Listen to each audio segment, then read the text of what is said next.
Stay hungry, stay foolish.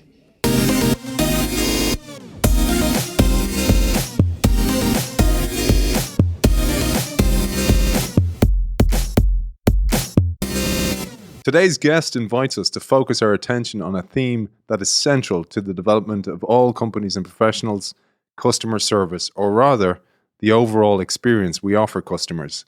We live in the era of experience, and against a growing number of chatbots and automated systems, we paradoxically expect businesses to invest more and more in human traits such as listening, willingness, and values. So what has customer service become today? How should companies get ready for this if they do not want to be caught unawares? Serve with Style is today's show and raises vital questions for every market player. It offers a specific path to help develop methods of organization and professional skills which are becoming increasingly priceless in today's business world and will be essential tomorrow. We welcome author of Serve with Style, Carlo Pignataro. Welcome to the show. Thank you very much, Aidan. It's great to be back. Carlo, it's been 3 years since you first appeared on the show. Since then, you look younger. You've opened an office here in Ireland. Your coaching and your consulting work has exploded. But what was your motivation to write another book after your first book, Sell with Style? I'm delighted to be on the show, Aidan. I'm a loyal listener, and I'm truly excited to be here with you today. I'm not sure I look younger, though. It's a good filter on your Instagram, man. Well, it may be, yes. You know how to flatter you guys. But I certainly feel rejuvenated, and I credit most of it to meditation, which I started practicing twice a day, less than a year ago. And I would say to my happy and ever-changing relationship with my wife, my love of 15 years, who gives me the inspiration and the peace of mind to pursue my projects, including my books. My motivation to write Serve with Style comes from always having looked at sales and service as two sides of the same coin. And so, after writing Sell with Style, it felt natural to me to focus on customer service. Also, I felt the urge to raise awareness within the customer service community of the major changes at the service level triggered by technology and taking place in many industries, which I've noticed many associates don't see coming. Yeah, and it's just like disruption in businesses. People are not seeing it coming, and it's happened already. It's like William Gibson said, the future's already here. It's just not evenly distributed. For the listener, we're going to focus on the changing world of service and sales in this world of technology, but also the increasing need for human skills. And you mentioned there your wife, and one of the things you do is really focus on your language, Carlo, your word choice. And there's a great saying, which is words create worlds, and the right choice of word can impact behavior. So we should choose our words very, very carefully. And you employ this way of thinking in every aspect of your life, at home, with the family, but also in your sessions and dealing with clients yourself. Look, I agree with you. And it occurs to me that neuroscience has clearly demonstrated that the words we use to describe our experience of the world inevitably shape our worldview. And so when we consciously choose to enrich our vocabulary with words that convey a sense of well-being, harmony, peace, and beauty, with time we remodel our perception, our behavior, and ultimately our personality and the people around us will inevitably benefit from it. One of the things that really struck me was from a family perspective. So the language we use at home, oftentimes we neglect people closest to us. And they're the people we're actually working for. We're actually working to have financial freedom in order to spend more time with our family and friends, etc. But I'm always struck by how some people will treat a total stranger on the phone much better than they will their own partner, their wife, their husband, maybe even their mother or father. And the language we use to them becomes extremely important as well. You see, words are important, Aidan. If you think about it, with a compliment, you can make somebody's day. With words of encouragement, you can make a child grow into a confident adult. But words can also do harm and be misunderstood. In the luxury industry, there is always a finer way to say something.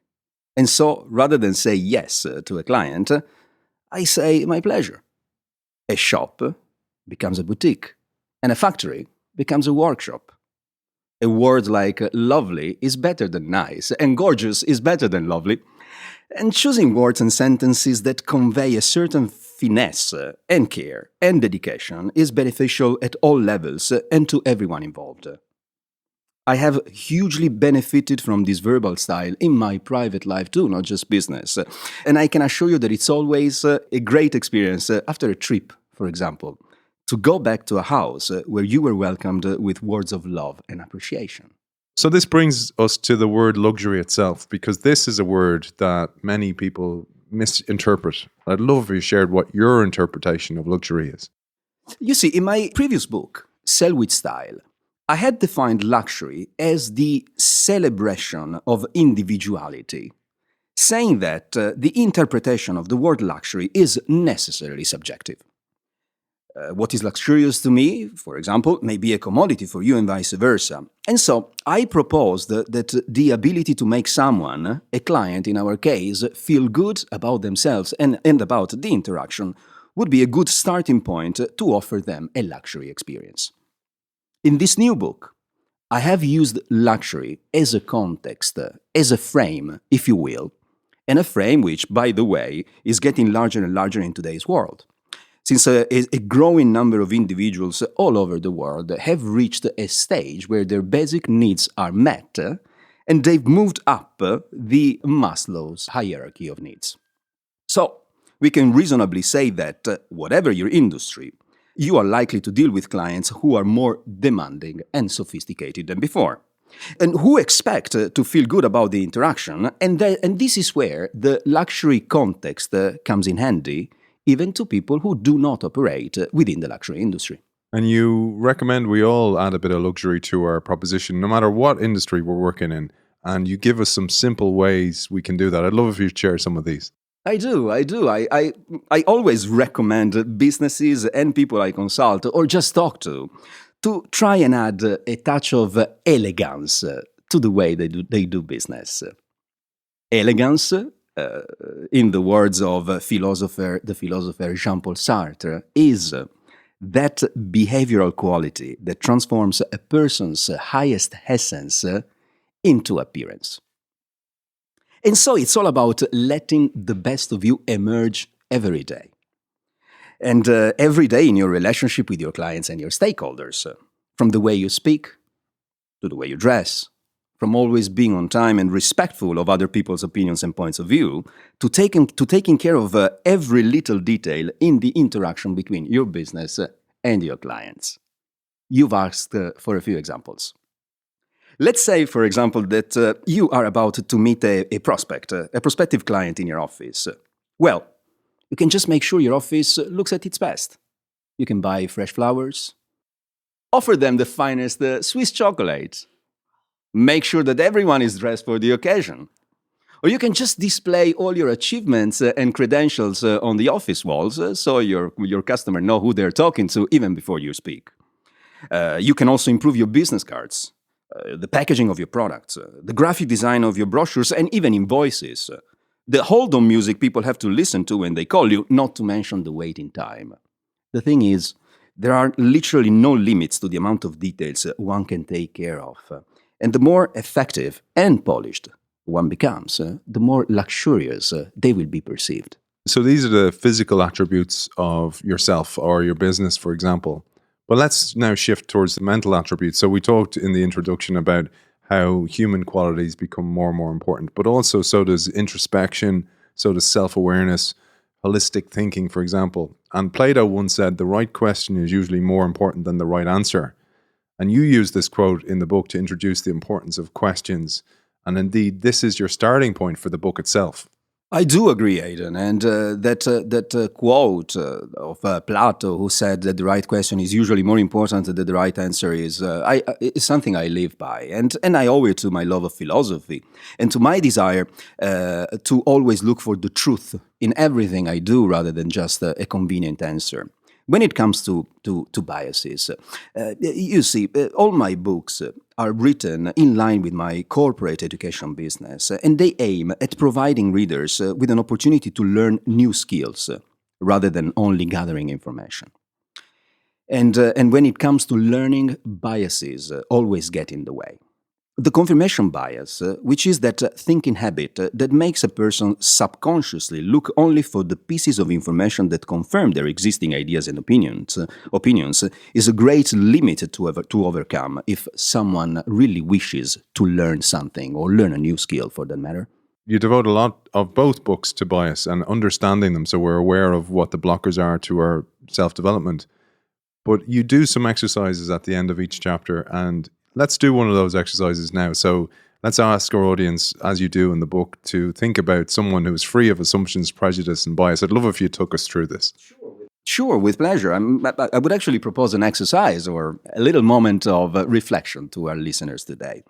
And because I think this is a good start, since human beings learn, at least at the beginning of their life as children, by imitation. So I would like to invite our listeners today to think of someone they know who's particularly good at listening without prejudice, someone wise enough to say they're sorry and to change their mind.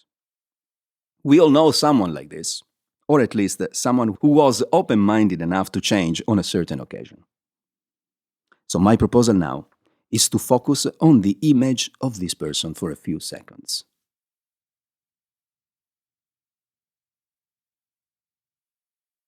You can now try and make this image vivid in your mind.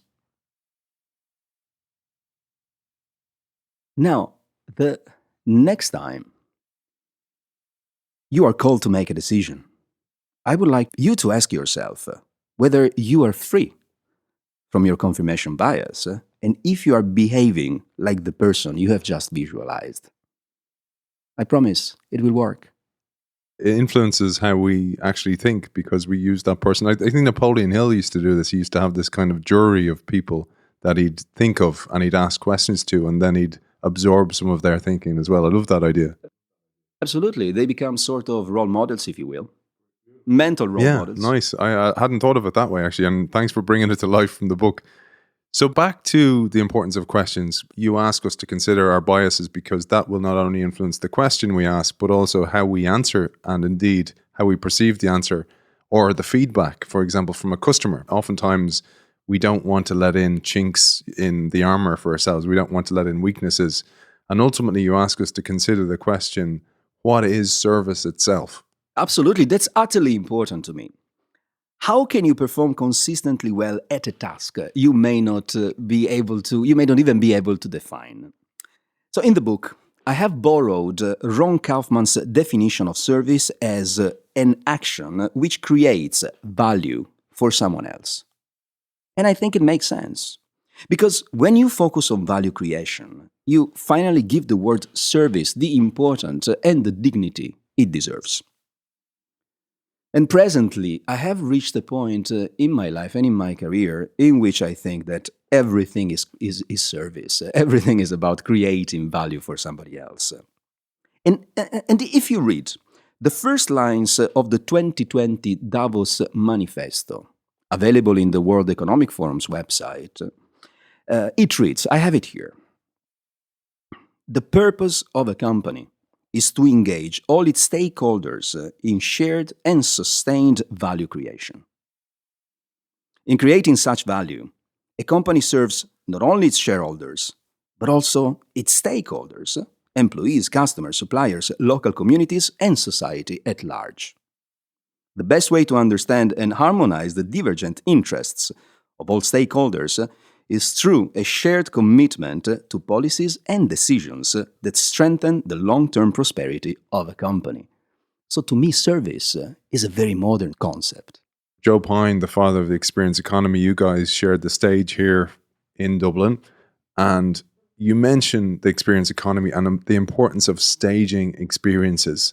And it's a very important factor in this world of the experience economy, and one that is not always in our control. But when it is, you emphasize how we must pay attention to every small detail.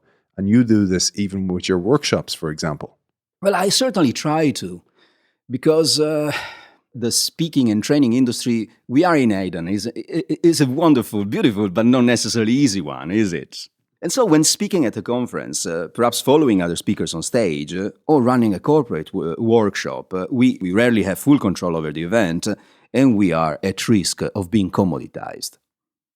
For this reason, I try as much as I possibly can to own the time I spend with an audience and give them something to remember. For example, if I run a public course, as sometimes I do in Europe, where I have full control of the event, I choose a luxury hotel in line with my positioning, provide participants with lunch and refreshments to make sure that they have a luxury experience throughout the event, and I hire support staff dressed and trained to convey the same finesse I like to convey. But if I don't control the event, well, I still try to differentiate my presence. Sometimes, before getting on stage, I project an opening sequence with music and images put together to trigger emotions. Whenever possible, I always try and ensure that people in the audience get access to my books, so to have a physical and intellectual experience, and so forth. It's not always easy, I have to say, but trying to enhance the experience is certainly worth trying, because I salute Joe's ability to predict the future when he published his book, The Experience Economy, in 1998. And we can certainly say that we are living today in the experience economy, an economic phase in which consumers attribute more value to experience than goods and services. Let's move on from there. So up until now, we've been talking about the experience economy and the importance of language and words and even adding a bit of luxury to our proposition. That tees us up nicely for this idea that AI, artificial intelligence, even technology of any sort, is changing the world of sales and service itself.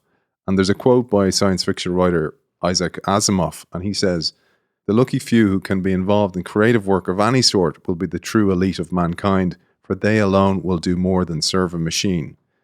And you devote a whole chapter to the impact of technology. You explore everything from chatbots to AI to humorgrams.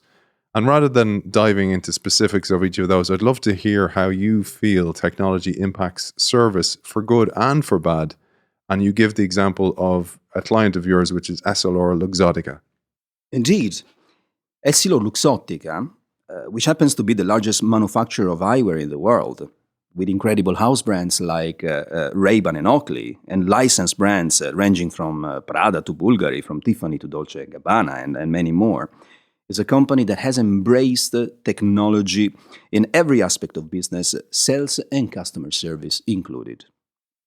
Their retailers and distributors today can place their orders in interactive spaces where augmented reality gives them an immersive experience. For example, if they are ordering the latest, Prada collection, the four walls around them, which are screens, will start projecting images of Prada stores, catwalk, advertising campaigns, red carpet, and so forth. The spectacles will be projected in 3D, and the buyer can watch herself wear them in a virtual mirror. Not only is the experience highly immersive, but also extremely informative, because the algorithm controlling the experience makes every piece of information related to each item available in real time. And there is literally no limit to the amount of information the buyer can have access to, from features of the item to past collections and from sales data to market trends.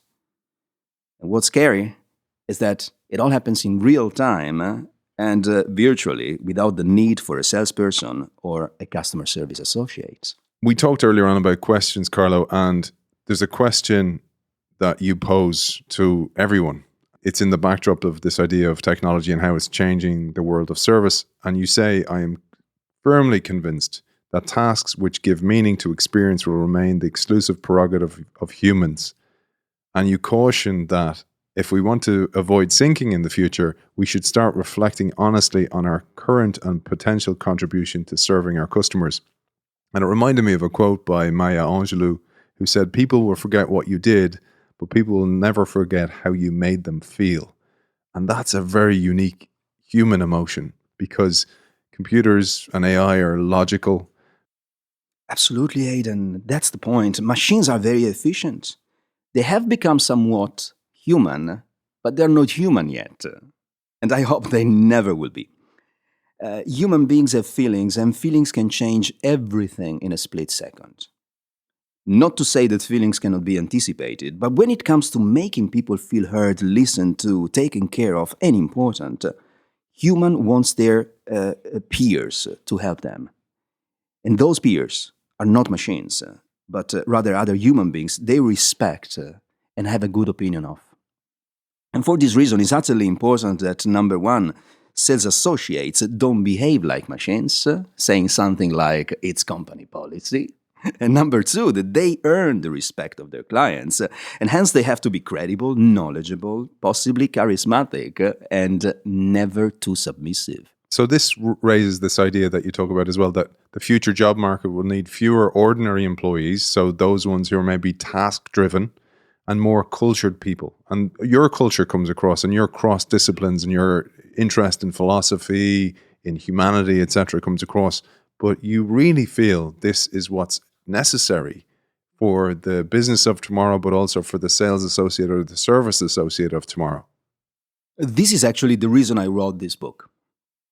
I am sure that many people in sales, customer service, and many other areas of business will be made redundant. And because they don't see it coming, they're not doing anything about it.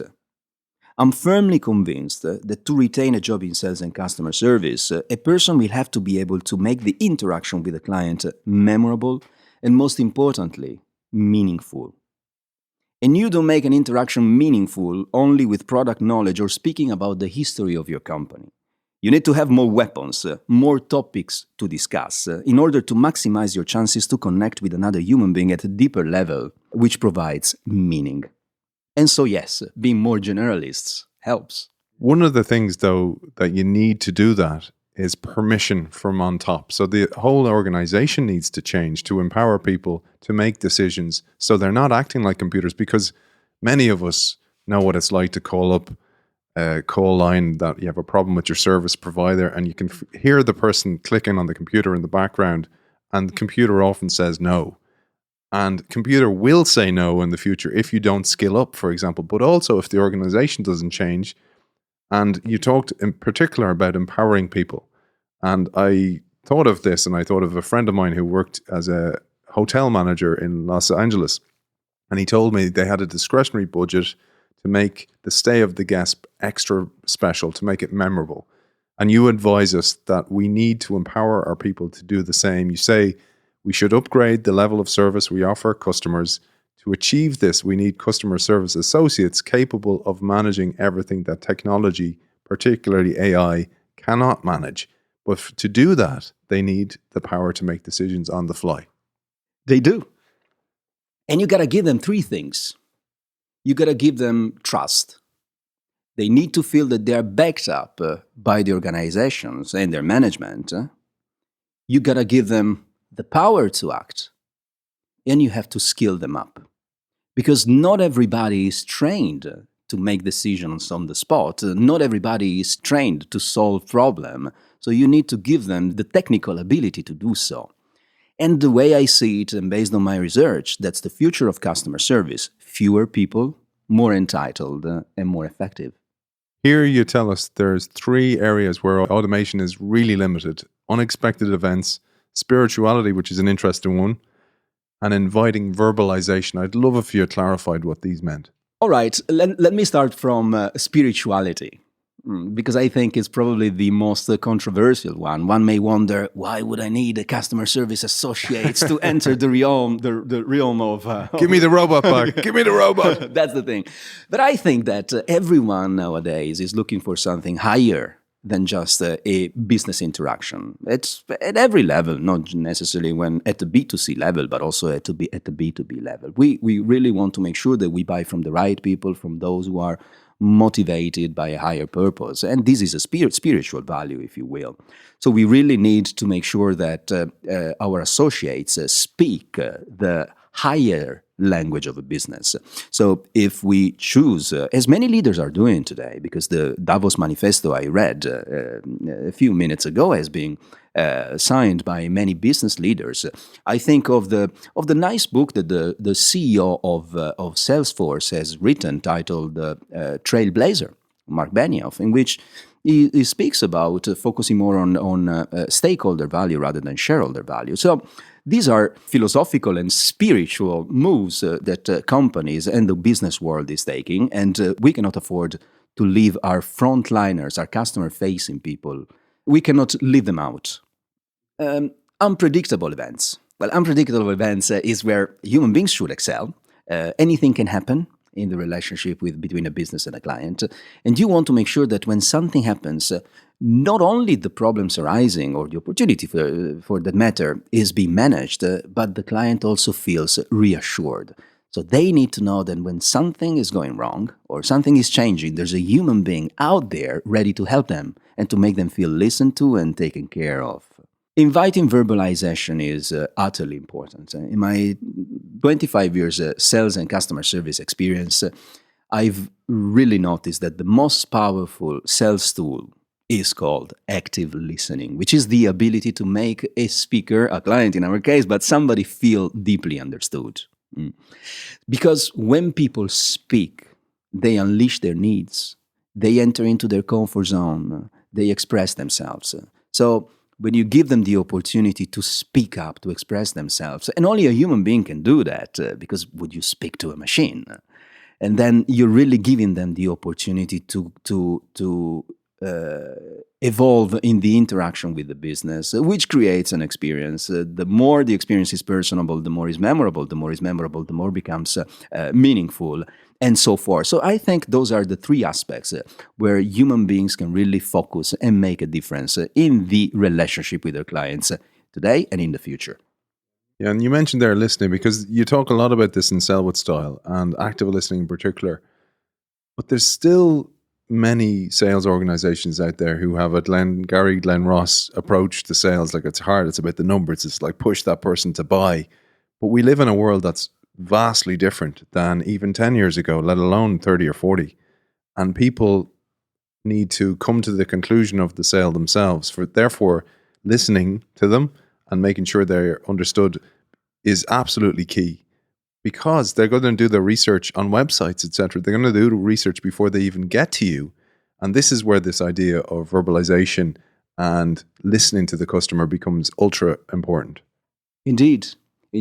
I always say, especially at the B2C level, let's say the automotive industry, for example, that your job as a salesperson today is no longer to convince customers, but to reassure them, because they have done their research. They know everything they need to know. They're just looking for confirmation. So, yeah, I mean, when we listen to people, it's a win-win. They express themselves, we gather information, and we can find the right match between their needs and their products. I know music's a huge part of your life, Carlo, and you talked about improvisation, and here you contextualize improvisation through the example of John Coltrane. What I loved about this was we talk on this show a lot about creating the environment for change, for transformation, for innovation. So we had on Amy Edmondson recently talking about psychological safety, and very much that is the soil in which ideas can grow. And this brings us back to talking about the organization itself, because the organization needs to create the environment for a salesperson to improvise, to make a decision that's in the best interests of the customer, so the customer has the best possible service. I love this idea. Music is indeed a big part of my life, and the discipline that has first made me discover the magic of collaboration. And this is what an organization is about, isn't it? In fact, if you think about it, the music coming out of an ensemble, of a band, is, when good in particular, is much richer than just the sum of the sound of each instrument. The John Coltrane analogy in the book is probably the most one of the most abstract concepts. But as the greatest contemporary Italian philosophers, Emanuele Severino, once said, the more abstract the concept, the more powerful it is. Mathematics, for one, is the most abstract discipline, yet no business would function without it, right? But going back to John Coltrane, he was one of the greatest jazz musicians of all times, a saxophone player. And as you rightly said before, improvisation is probably one of the most important elements of jazz music. But to be able to improvise, a musician should have full command of their instrument and also of music harmony. In other words, they should speak the language of music. And so when they improvise, they can create a new evolved language that other musicians can codify first and then learn and speak. And in my dreams and in my work as a corporate learning designer, I aim at creating an army of small Coltranes, people who can take initiative, who can improvise, and at the same time create always new standards of service. I had an image of all the sales team coming in with a lot of saxophones. Like, Carlo told us to do it. We mentioned Sartre, we mentioned Ray Dalio, and the context of that is the collapse of organizational hierarchies. And we're seeing this, thankfully. And you say a business with a top-down hierarchy is now replaced with a group that works together on the basis of shared goals and follows a spiritual, technical, philosophical, and commercial path that allows them each to interpret the customer's needs accordingly. This becomes really important because the more complex the organization, the further away the sales rep is from the customer, from making a decision on the fly to make that customer's experience memorable. Absolutely, and that's why they're being replaced by machines. Those working at the far end of the organization and who do not contribute to it, who are not involved in the decision-making process, are left out.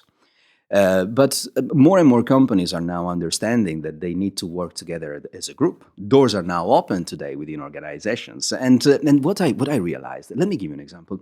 In the old days, I'm not saying that this happened at the organizational levels, but the luxury industry has always been a very desirable industry for employees. Working for certain companies and brands has always been cool, so to speak. Nowadays, more industries are experiencing the same because, number one, because many other products and services have become cool with time, but also because companies have learned to make the workplace and the workspace as a cool place to be. And what I've noticed is that when employees, in our case, customer-facing employees, could be sales reps, could be customer service associates, could be frontliners in general, when they believe in their company, when they feel working for the company is, between brackets, cool because they share the values, well, it shows in the relationship with their clients. So you say here, you need to like the company you're working for, essentially, because if the organization is toxic or mechanistic, then you purely work for the paycheck, not for the organization, and that will come across to the customer. And if you don't care about the company, you won't care about the outcome of a negotiation, for example. And you say a good CEO or manager, for their part, should instill ownership in their employees, managing aspects that encourage company loyalty and a sense of pride to belonging to it. I thought about what you talked about negotiation, which you spend a lot of time on the book, that somebody's not going to really care and they're not going to go the extra mile. They're not going to give more of their discretionary effort to get the best outcome if ultimately they don't really care. You see, Aidan, negotiation in my study is one of those skills that customer-facing employees will need in the future to survive and strive in an ever-changing marketplace. Negotiation is one, and you certainly need to believe in what you're doing in your company, and you certainly need to understand what's good and bad for your company in order to be able to negotiate with the customer.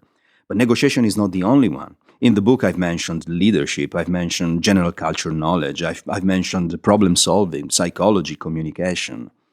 And once a reader told me, but it takes Superman to work in customer service based on your book. And to a certain extent, he was right. The bar is high, Carlo.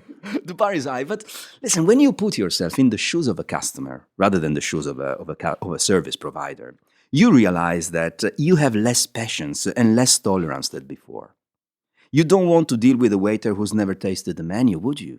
You don't want to deal with a salesman and wait for a salesman busy with another client to sell you a mobile phone you're likely to know more than him. You either want everything ready and automatic, or you want to deal with experts, with people who can make decisions and make the experience memorable. In this respect, you will see that all the disciplines I've mentioned before, and of which the book offers a brief yet practical learning path, play a part in the construction of a new generation of customer-facing professionals and in a new way of harmonizing their presence within a company. You talked about there the Superman. So you ask a lot of the customer service rep, but your idea here is even if they do half of these things, they're going to be ahead of the rest. And one of the things you emphasize and you finish the book with is a chapter on beauty. And I like this chapter particularly because it echoes my own sentiments on how innovation, in inverted commas, happens because you create the environment we mentioned there earlier on, Amy Edmondson's idea of psychological safety. You allow innovation to come forth. You talked here about one of the bands you're a big fan of, which is U2, and how Bono, the lead singer and the main songwriter for U2, doesn't sit down to write a song and then expect that to happen. Instead, he creates the environment for the muse to sing to him and then writes the song when the time comes. Absolutely, and I'm a big fan of your countryman Bono, and who in the book Bono says that he doesn't know when creativity will next knock at his door, but that by reading books, listening to music, visiting museums, etc., he does all he can to stumble into it. The luxury industry offers several examples of beauty, for one, put at the center of their strategy. I'm thinking of the Fondation Louis Vuitton, one of the most important art galleries in the world. I'm also thinking of La Fondazione Prada or Progetto Bellezza, Project Beauty of Brunello Cucinelli. Also, Steve Jobs was very sensitive to beauty, and I think that to a certain extent, Apple owes its success to the aesthetic value of their products. And one of the heroes you talked about, and we talked before on the show with Francesca Gino, your countrywoman, in her book Rebel Talent, was Adriano Olivetti, and that company led by Olivetti very much invested in beauty for their people because he knew it inspired them to give more of themselves. Absolutely. Adriano Olivetti left a library of over 1,600 books to its employees. And in the end, if you think about it, beauty sells.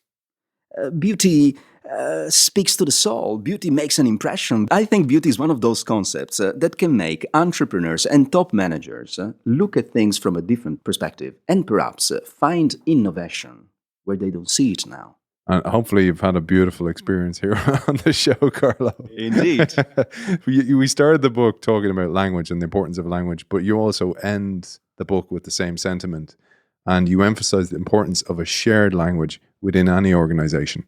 Yes. A group of people to understand each other need to speak the same language. The same happens in a company, and if we want everyone to deliver excellent service, we must ensure that they all share a common service language. For this reason, I have designed a scheme called the 5 C's of customer service, taking inspiration from the 4 C's of Diamond, carrot, cat, color, and clarity, which, in its simplicity, I think can really help a group of people work together to enhance the level of service they provide.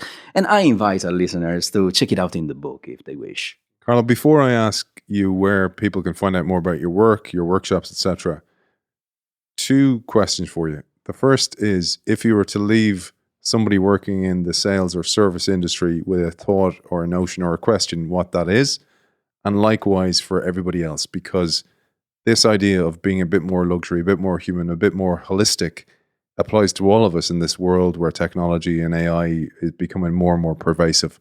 What are those thoughts you'd leave us with? Quite a question. To the sales and customer service community, I'd say believe in yourself. And to say it in the words of the late Jim Rohn, work harder on yourself than you do on your job. So focus on your creativity, focus on your problem solving, focus on becoming the best person you can become, because people will enjoy dealing with that very person.